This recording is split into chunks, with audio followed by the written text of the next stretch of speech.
এখানে দেখেন আমাদের দেশে রাস্তার পাশে ফুটপাতের মতো দোকান, কিন্তু কতটা গোছালো, মানে আসলে চিন্তাও করা যায় না। আসলে ব্যবসা করার জন্য মূলধন বা জায়গা কোনো বিষয় করে না, বিষয়টা করে মূলধন করে অ্যাকচুয়ালি, কিন্তু মূলত কনসেপ্ট, চিন্তা ভাবনা, মানুষের রুচি, এগুলোই আসলে ব্যবসার একটা বড় একটা বিষয়।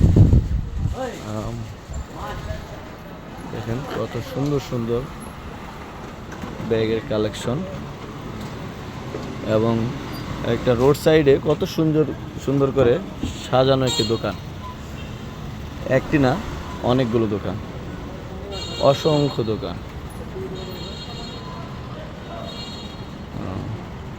আর চায়নাতে একটা জিনিস খুব কমন, যে মেয়েরা বেশিরভাগ দোকানগুলোতে থাকে, মেয়েরাই সেলসম্যান থাকে।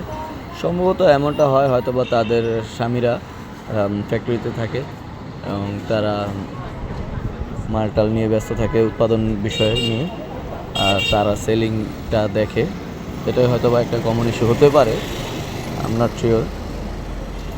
তো আমরা যাব ওই সামনে টিয়ানহং মার্কেটে, ওইখানে আমরা ব্যাগের কালেকশন দেখব। তো পাশাপাশি আশেপাশে আমরা একটু দেখতেছি যে পরিবেশটা কেমন, বা কিছু নতুন কিছু মাথায় ঢুকে কিনা। তো ধন্যবাদ, ভালো থাকবেন, আসসালামু আলাইকুম।